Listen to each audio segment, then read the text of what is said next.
Homeschooling is a great idea, right? From the mind of the lovely Cynthia comes this idea today in this show, which is not what you think it's going to be. And isn't that a great sound? Usually I don't like that sound, but I figured out how to make it work. Or the new podcast system work through YouTube, and we're actually tri-casting YouTube, Facebook, and Twitter. So it's amazing that all this stuff is working out. And I will be back at 4 o'clock for one final short-ish type of show, and we're going to talk about for-profit prisons. And then tonight I've got a longer, more in-depth show coming again on the Romans inventing Jesus. So lots of podcast excellence here today on the Christian Whistleblower channel. And ladies and gentlemen, let me let you know that this portion of the podcast is brought to you, ladies and gentlemen, by my friends at C60 Purple Power. Have they discovered the fountain of youth? Well, it's turning my hair brown. I don't use reading glasses to read anymore, and I feel better than I felt in a long, long time. You may too. Go to c60purplepower.com. Use the code TCW10. You see it down there on the banner, and you get a 10% discount. And wow, just make sure you get your dosage right. You can contact the folks there to make sure that you know what it is on the bottle. So let's talk about homeschooling. And I've begun to like these PowerPoints because they're just so easy to put some great big ideas out. And I want to talk to you today about, ladies and gentlemen, homeschooling. Homeschooling is great, right? We all think homeschooling is great. Everybody thinks homeschooling is great. And again, it's one of those things when everybody thinks something is great, it might be time to take a minute and look at it. Don't be afraid. I'm not going to pop your balloons, I don't think. Homeschooling is great, right? And the reason why we normally say that is because the public schools are, and there's no doubt about it, state-sponsored indoctrination centers. The public schools are state-sponsored indoctrination centers. The public schools are state-sponsored didactic indoctrination centers. They decide, they being the teachers who are really dictated to by the administrators and who are really dictated to by the NEAers. But anyway, the powers that be from top to bottom decide what truth is.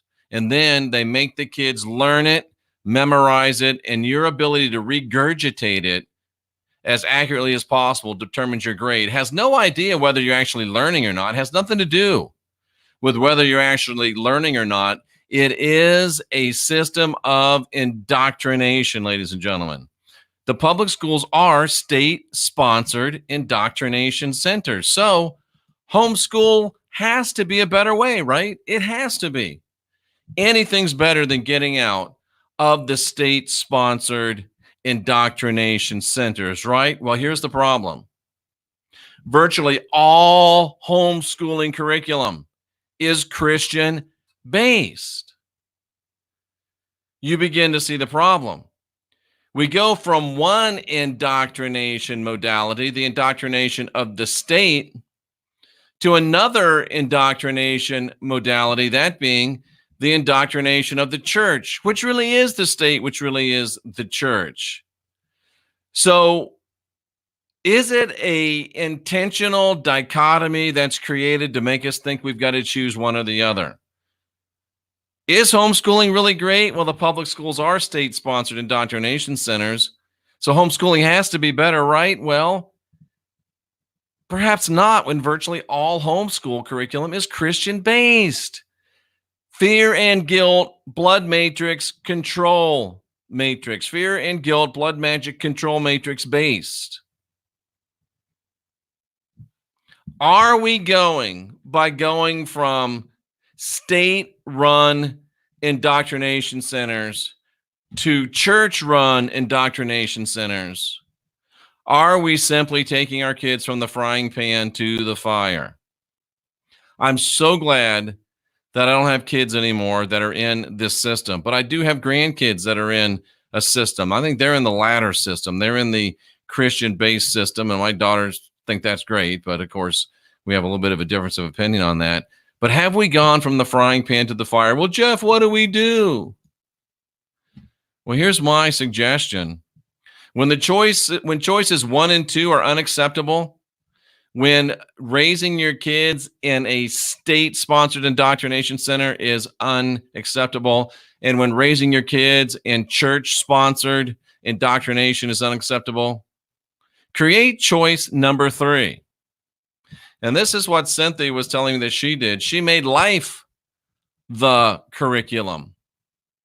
If you're going to cook dinner, you begin to teach people how to cook dinner. Well, how can you do that? How can that be life? Well, you learn how to measure, you learn how to cut, you learn how to read a recipe, you learn how to follow a recipe. That's just one example. But make life the curriculum. And what if you made the curriculum dialectic? Had somebody do pros and cons and argue both sides. Ooh, now you've really got an education, ladies and gentlemen. Now you've really got an education. So yes, we know that the public schools are state-sponsored indoctrination centers. Our minds tell us that homeschooling has to be a better way, but when virtually all homeschool curriculum is Christian-based, are we going from the frying pan to the fire? Ladies and gentlemen, when choices 1 and 2 are unacceptable, create choice number 3. Make life the curriculum. And this is how you unindoctrinate yourself and you unindoctrinate your kids. It's not easy, but it makes me think, man, if I could do didactic teaching in the schools, it might be fun to be a teacher. You will have teachers that are motivated, teachers that are involved, and kids that are motivated and involved. I think it would be a great idea, but just something to think about. And we've got to get to the place where we don't just say, oh, A is bad, so B has to be better. B may not be better. Make sure that B is better. A real quick run through the chat room. Hi, Jama. Hi, Tracy. Hi, Stephanie O'Neill. Hi, Mark Vaughn. Nice to see you here. Jen Grant is here. Jen Grant says, I'm interested in hearing what's going to be said about this. My kids are all homeschooled for the second year. Feel free to let me know how it goes and what you're thinking about. I appreciate it very much. Let's see. Jen Grant says it works for us. We're in Vermont. Good for you. Tara says her kids are homeschooled. Best decision that they've ever made. Glad to hear it. They're asking each other, what curriculum do you use? I think that's awesome. Cynthia L. says, hello, everyone. I was a homeschooler as well. Cynthia raising her kids and teaching her kids. And I know her kids. Cynthia is my partner, and her kids are really outstanding human beings. And that's a direct reflection, definitely, of their mother. A Digital Igniter never focused on Christian homeschooling. Good for you. They went their own direction, they said. Yeah, Robert USN Vet is talking about you don't have to worry about them swapping genders, at least. Steady Eddie, who gave me a very nice coat out at Witness in the Desert, he's at home homeschooling an 8-year-old. He didn't learn much in high school. And Steady Eddie again says it does depend upon the parents, really. And I agree 100%. Jama says, yes, it usually is Christian based, but Truth Seeker says not all is Christian based. And I'm glad about that. And of course, Tracy always coming up with the interesting comments. Muslim based public to Christian based public homeschool. Ooh, insightful. And I'm glad to hear this. Tara says there are lots of secular homeschool curriculums. Very happy to do that. Let's see. Jen says they're not Christian, so she's using a different curriculum. And here is the key. Digital Igniter focused on teaching their kids to teach themselves. Absolutely. I like that very, very much. What else we got here? I agree with your premise. Thank you. I appreciate that very much. And here's part of the problem. Jamie says that unless you create your own curriculum, in Oregon, parents get into trouble with the state if they don't outward state tests associated with the state-run school curriculum. Well, you might have to still teach to a test just to get your kids through the matrix, but you can let them know, hey, we're teaching you this so you can pass the test, but this is just for school. This isn't real. I mean, I would go that far if it was me. Robert USN Vet says, as a group, we're outside the system everywhere we turn. It comes with the territory. Great comments here. Public school is just a social experiment. Cynthia L., who, by the way, is sitting on a motorcycle in that picture, says that it's much more complicated than when she was homeschooling. And what else? Do we have any other great? Oh, Tracy made her comment about the Muslim-based education in the public school system, because Common Core comes out of Qatar or Qatar, however you want to say it. And isn't that interesting? President Obama pushed in Common Core, didn't he? But nah, President Obama wasn't a Muslim. Just because he pushed in a Muslim program, just because he said the Muslim call to prayer is the most beautiful sound in the world, and it's not. Nah, he wasn't a Muslim. He wasn't a Muslim. And Cynthia, again, it's not to raise the children up, it's to dumb them down. Absolutely, 100%. Oh, Delaney. See, I know there's some things I like about Delaney. I still don't know what the hell she's holding there besides that gavel.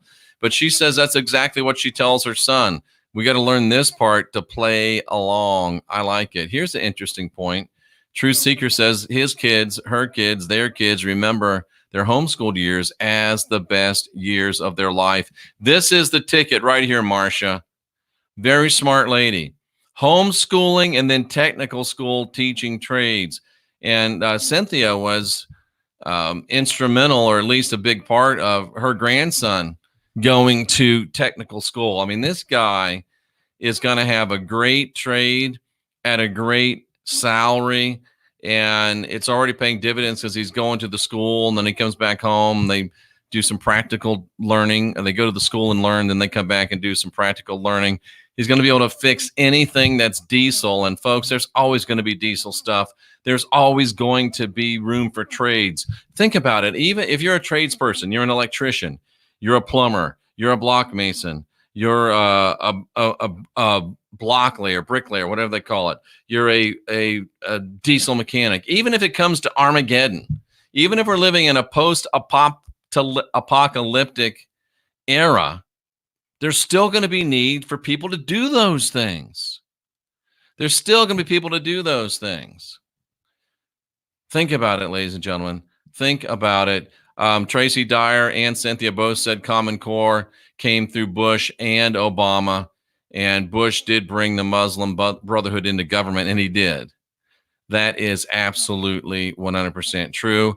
Delaney answers the question about what that stick is. She said it's a cobra cane, a natural walking stick that looks like the Moses staff. Finnish carpenters, yes, absolutely. Show that one. Rehab as well, a good way to talk to our older children. All right, ladies and gentlemen, this is really good stuff. How about this one? What is this one?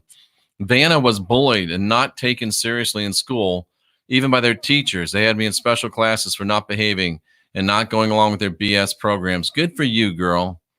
Way to stand up and fight. Way to stand up and be counted. I appreciate you very, very much. And I appreciate you all being here seeking after truth.